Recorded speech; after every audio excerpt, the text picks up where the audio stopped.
Hello. In this video I'm going to show you how to replace the pads and rotors in a Honda Fit. In general it's fairly easy, but with most Hondas, pretty much all Hondas, the hardest part is removing the rotor because they hold it in place with two screws and those can be a real bear to get out. But I'll show you how to do that. I've already done the work, so you'll see that most of the components look pretty new. That's because they are. I just didn't get a chance to shoot them when I actually did. The tools you'll need is a 17mm wrench. I prefer using wrenches, especially a ratcheting wrench. 12mm wrench, again ratcheting wrench. A drill with a drill bit. I'm not exactly sure the size offhand. And or a manual impact, which I'll show you here shortly. Brake cleaner, anti-seize, 19mm sockets to get the jack to hold the car up. Maybe a little bit of grease or whatever, and a C-clamp to press the piston back in. So here we go. First thing is we're going to replace the rotor. You can see the hash marks in this one. This one's a new rotor. You got to take off the caliper, and typically you might want some string or whatever to hang it from. I usually hang it from the spring up here, but 17mm wrench. And then what I typically do is I use a mallet.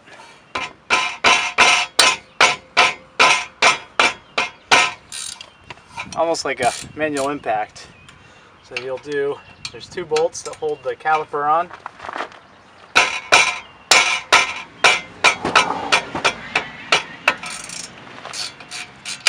With the 17mm wrench. Okay, so I moved the caliper out of the way, just removed the two 17mm bolts. Now the hardest part about Hondas is they typically have these screws that hold the rotor onto the hub. Now there's normally two. I only put one back in just to show you how to remove them. Now there's a couple different ways to do it. The easiest, well I say the less destructive, is you get something what I call a manual impact driver. That's what it looks like. Typically has a 1/2" connector, or it could be a 3/8. A little adapter that allows you to hold a Phillips head screwdriver slot or even a flathead. This goes in, and then the way it works is you actually hammer it, and when you hit it, it pushes in with a slight spring action, and it also causes this to rotate. The nice thing about this over using like an impact gun is that the hammer action pushes this in as it rotates, and so it doesn't slip out and strip the screw. That's how I was able to get 3 out of 4 set screws, because there's 2 on this side and 2 on the other side. What I had to do with the last one is drill it out, and that's pretty common. Of what most people do is they drill it out. This tool right here costs about $15–16 from Amazon. Just look up manual impact driver. Now once it gets fairly loose, you can either take it out with a regular screwdriver or an impact screwdriver. Once that's off, now when I had to remove this, I actually had to hammer the rotor off, and you might have to do the same. But the rotor comes off, reveals the hub. Then you put the new one back on. Now you can choose to replace the screws or not. Some people do, some people don't. You'll find that it's going to be a little quieter with the screws replaced. If you do, I suggest using liberal amounts of anti-seize, because these things, even with the impact driver, are such a bear to remove. So that'll just hold it in place. I think they're more for assembly. Most of the other cars I've ever worked on never ever had that. Now what you're going to do is you're going to put this thing back in without worrying about taking the pads out yet. And the reason I say that is because it's easier to do that. Well, you could take the pads out now. It's up to you. But it's going to be easier with the bracket mounted and the caliper removed. And I'll show you that. So I'm going to do that right now. Okay, now that the rotor's back in play, the rotor's in place, this is back in place.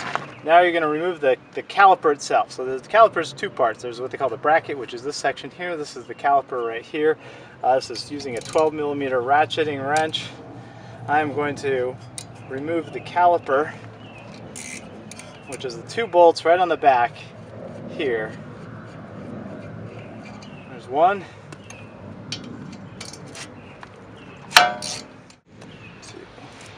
Now when you replace the caliper brackets, remember to use liberal amounts of anti-seize. So I pulled the caliper out. Here's the pads. The pads just slide out. Old pads. Now you'll slide the new pads back in the same way.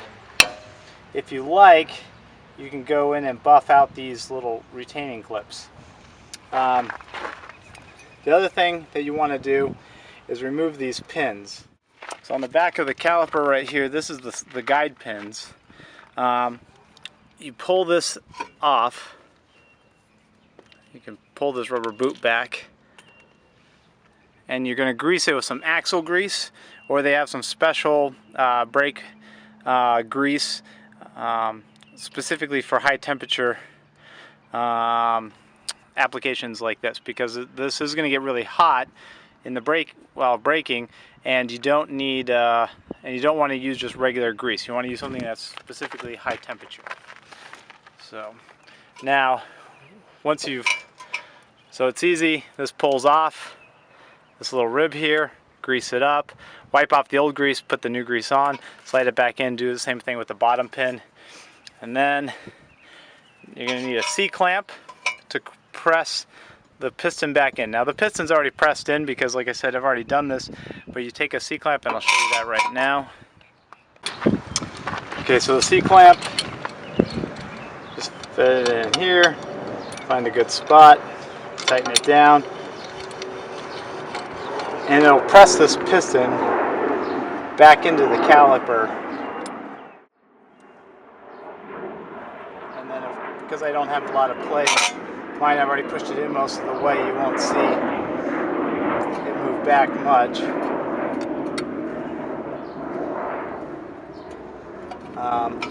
So you'll press it all the way back in. When this happens, all the brake fluid's going to get pushed back into the master cylinder.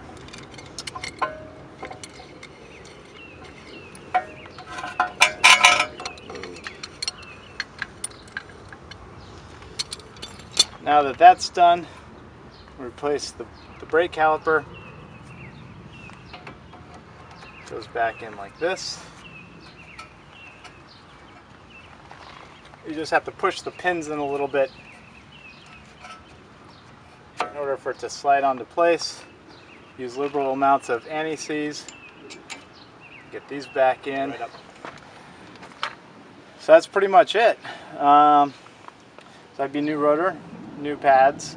Just make sure you tighten everything. So there's a 17mm bolt back here, 17mm bolt here, 12 and 12. As long as those are tightened up. With the brake rotor, you'll clean it with some brake cleaner before you start actually driving around.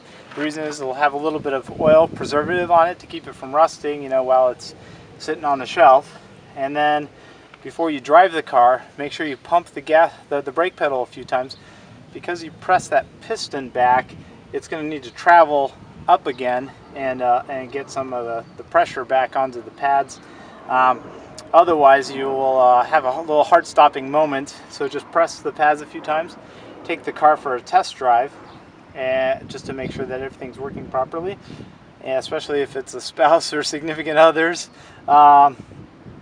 because they'll be mighty mad if you screwed something up. Make sure not to kink the brake line at all. I would suggest bleeding the brakes now, because you're going to have some dirty old fluid in the system that you're going to want to clean out. Even if it's just on the fronts, it's going to be a lot better than none at all, not having done it at all. While you're under the car, just take a look at things. Make sure your CV boot, which is where the axle is, in good shape. Check your tie rod back here. Make sure all your connectors look good, and you don't see anything busted or worn or broken. And I hope this helps. If you like the video, please give it a thumbs up. Any questions or comments, especially constructive comments, please feel free to leave them in the comment section below the video. Please subscribe. I'll be making more videos on the Honda Fit, Subaru Imprezas, and probably a few other vehicles coming down the line here. And also on camera stuff. So thank you very much, and good luck.